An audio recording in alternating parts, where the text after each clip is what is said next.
Bonjour et bienvenue sur la chaîne Le Livre des Orodarios. Avant de vous raconter les deux histoires d'aujourd'hui, laissez-moi vous annoncer un gros changement survenu sur la chaîne. Ma partenaire Naya, suite à un gros problème de planning, donc une surcharge de travail, ne pourra plus être en collaboration avec moi. Donc elle faisait les illustrations, les magnifiques illustrations de cette chaîne, les miniatures que vous voyez avant de cliquer sur la vidéo. Elle faisait aussi le montage et franchement d'une aide très très précieuse. Je la remercie grandement pour tout ce qu'elle a fait pour moi au tout début de la chaîne, de nombreuses vidéos, des 6 vidéos si je me souviens bien. Donc merci beaucoup à elle et bien sûr je lui aurais dit déjà dans le réel, mais c'est bien aussi de le dire en vidéo. Donc je lui remercie de tout cœur, je lui fais un gros bisou. Donc je vais plus dire nous mais je, excusez-moi si des fois je le dis, je vais avoir quand même beaucoup de mal à m'habituer. Donc j'aimerais certaines améliorations que nous avions décidées avec Naya à l'époque, comme le fond, derrière moi, mettre une image, une grande pancarte avec le nom de la chaîne et des créatures la représentant. Nous avions aussi décidé d'ajouter de la musique, excusez-moi, de la musique d'ambiance pendant que je lis, pour vous mettre un peu plus dans l'histoire, encore beaucoup plus. Ou peut-être derrière moi mettre un fond vert, comme bien entendu le budget ne suit absolument pas, ce ne sera pas pour tout de suite. Mais n'hésitez pas à me dire en commentaire ce que vous aimeriez voir en amélioration sur la chaîne, ou même aussi si je raconte trop vite, trop lentement, si j'articule très mal. Voilà, n'hésitez pas, ça fait toujours plaisir, et puis ça va beaucoup m'aider pour la suite. Sans plus tarder, je vais vous raconter les deux histoires d'aujourd'hui qui s'intitulent La mort à bonne mémoire et Il est temps pour lui de renaître. La mort à bonne mémoire. Coucou à tous, si vous lisez ceci, c'est que vous allez découvrir le blog d'Ariane n'a pas de bol et sa petite vie tranquille. Je ferai des posts assez souvent pour vous raconter les derniers événements. Vous verrez, ça va être amusant. 2 mai 2002. Aujourd'hui, j'ai enfin obtenu mon permis. Cela fait 1 an et demi que je me suis lancé. Le code en 6 mois, la conduite en 45 leçons, je l'ai enfin. Je vous vois venir. Non, je ne suis pas nul.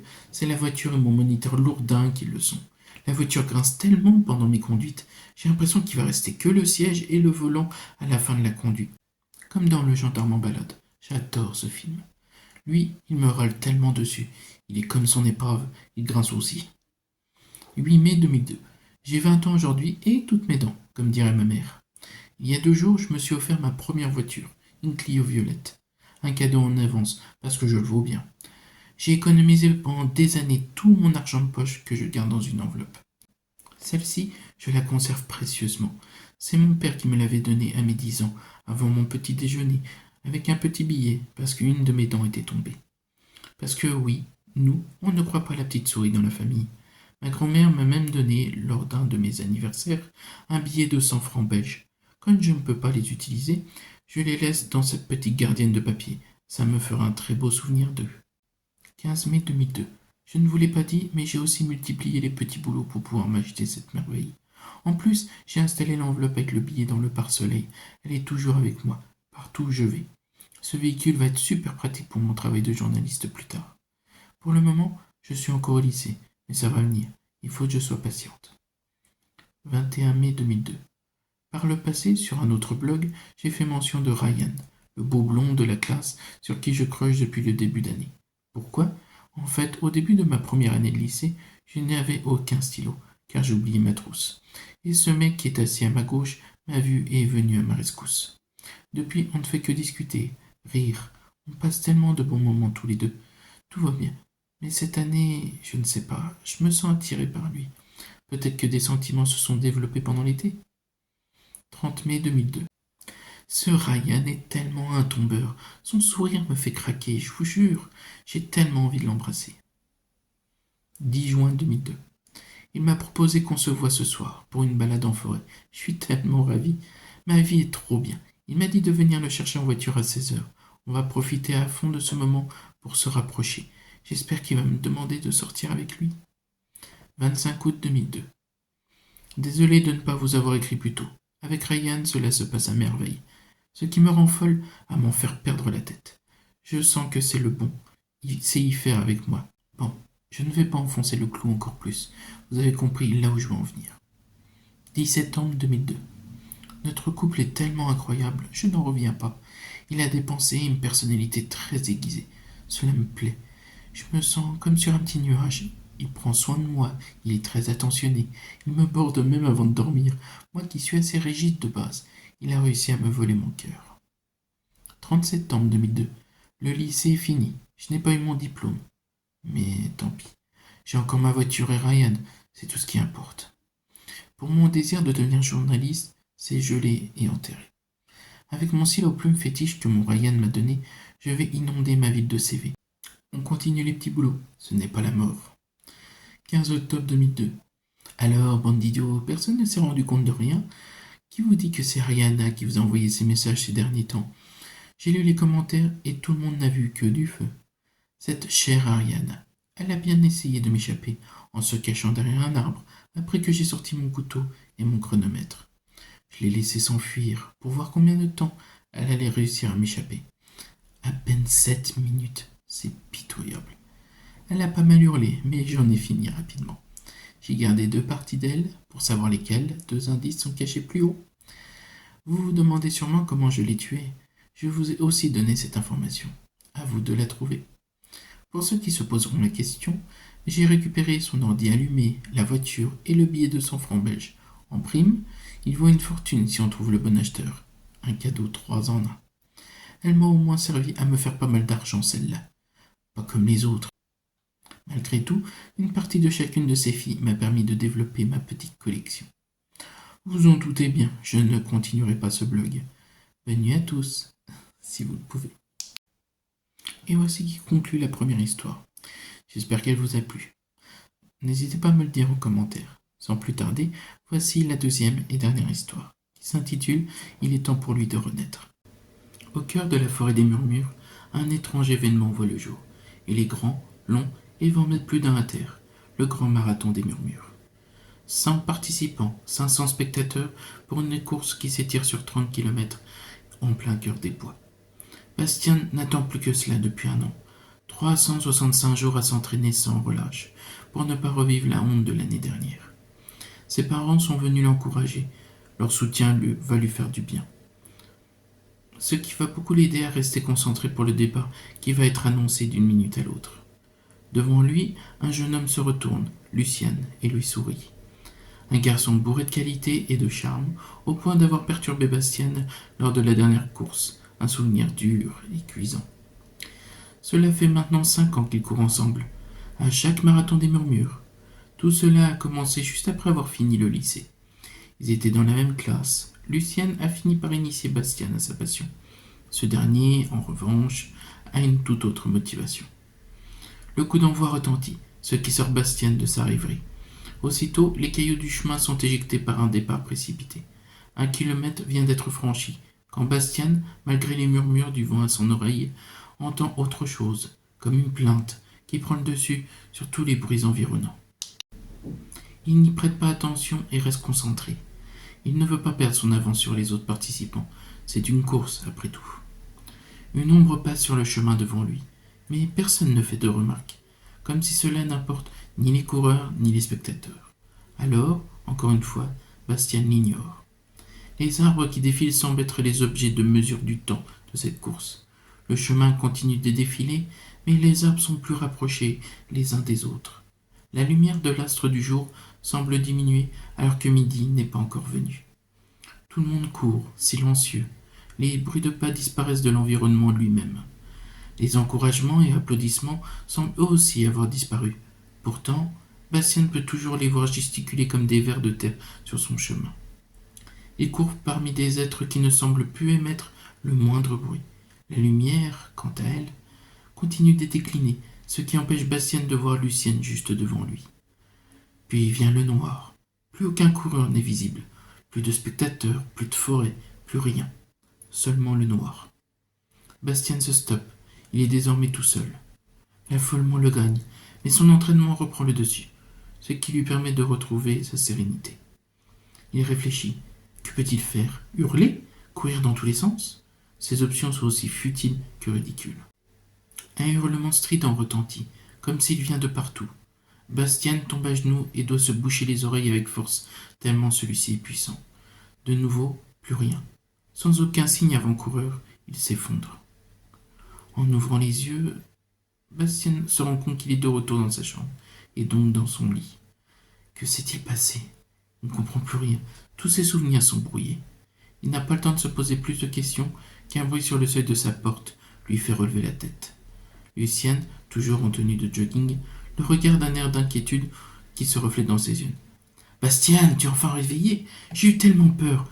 Quand je courais, j'ai entendu un grand bruit, et en me retournant, je t'ai vu à terre. J'ai aussitôt demandé de l'aide aux personnes aux alentours. Tes parents sont arrivés peu de temps après. Ils étaient dans tous leurs états et m'ont aidé à te ramener chez toi. Je ne comprends pas tout, mais je te remercie. Et où sont-ils maintenant? Dans le salon. On se relaie depuis 2 jours pour veiller sur toi. On a fait appel à un médecin, mais il nous a dit que tu dormais et que tu as dû trop forcer pendant ton entraînement. Ouais, tu as raison. Ça doit être ça.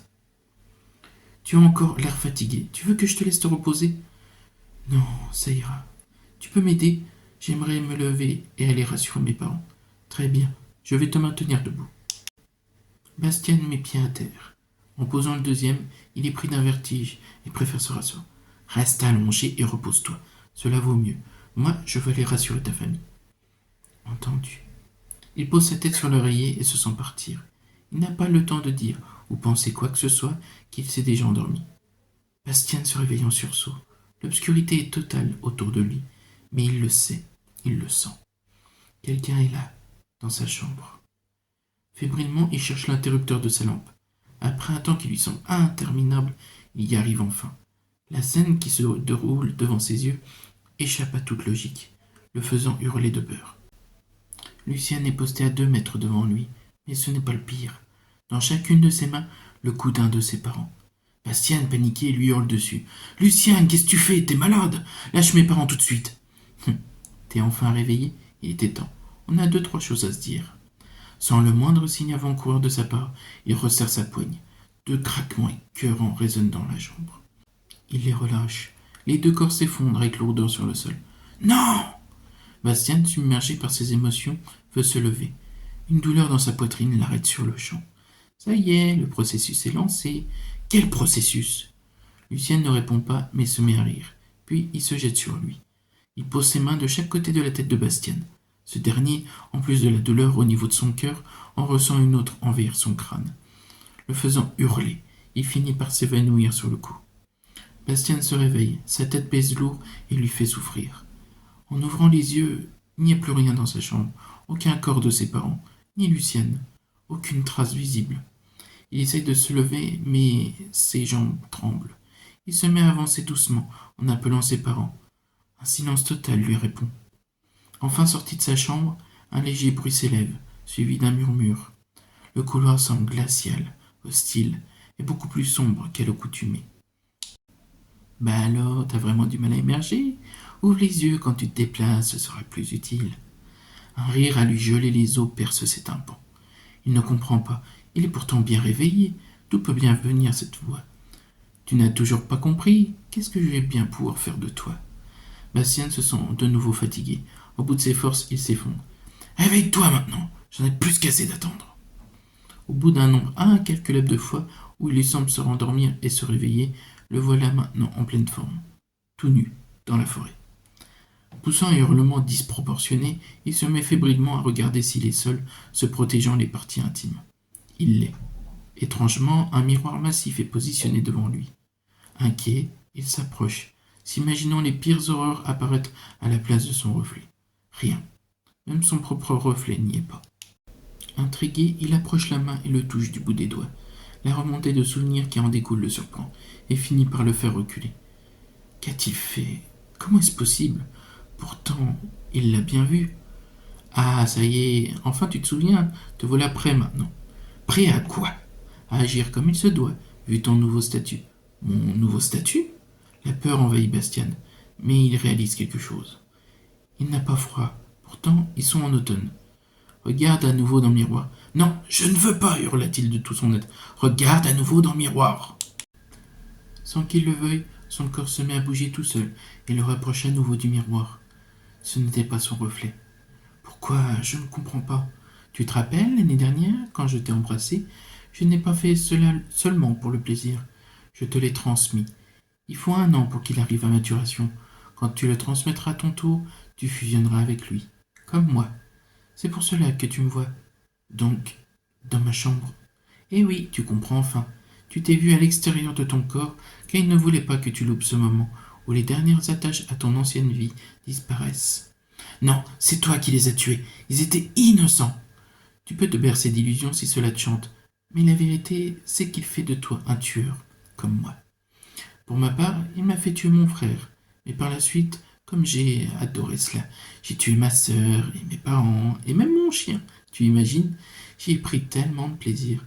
T'es qu'un putain de malade. Ne t'inquiète pas, toi aussi il te fera adorer cela. Après, tu le feras toi-même. Je suis sûr que tu en redemanderas. Jamais. Et cette chose dont tu parles, elle a un nom. Dans notre monde, elle a différentes désignations. Il y en a une qui est très connue. Laquelle, bordel? Lucien le regarde. Il semble se délecter de ce qu'il va dire. Le Slenderman. Et voilà, c'est la fin de ces 2 histoires, ce qui conclut cette vidéo. J'espère que cela vous aura beaucoup plu. Comme je vous l'ai dit au début, donc Naya ne fait plus partie de la chaîne suite à beaucoup de travail de sa part. Donc ce qui fait qu'il n'y aura plus d'illustrations dans les histoires. Et pour la miniature du début de vidéo, je la ferai moi-même, donc s'il vous plaît ne vous moquez pas. J'ai pas le même niveau que Naya, absolument pas. Donc je vais faire mon possible pour que ce soit à peu près présentable. Donc je vous remercie beaucoup d'avoir visionné la vidéo. N'hésitez pas à liker, à commenter, à partager et bien entendu à vous abonner. Ça fait pas de mal et en plus c'est gratuit. Je vous fais de très gros bisous et je vous dis à la semaine prochaine. Bye.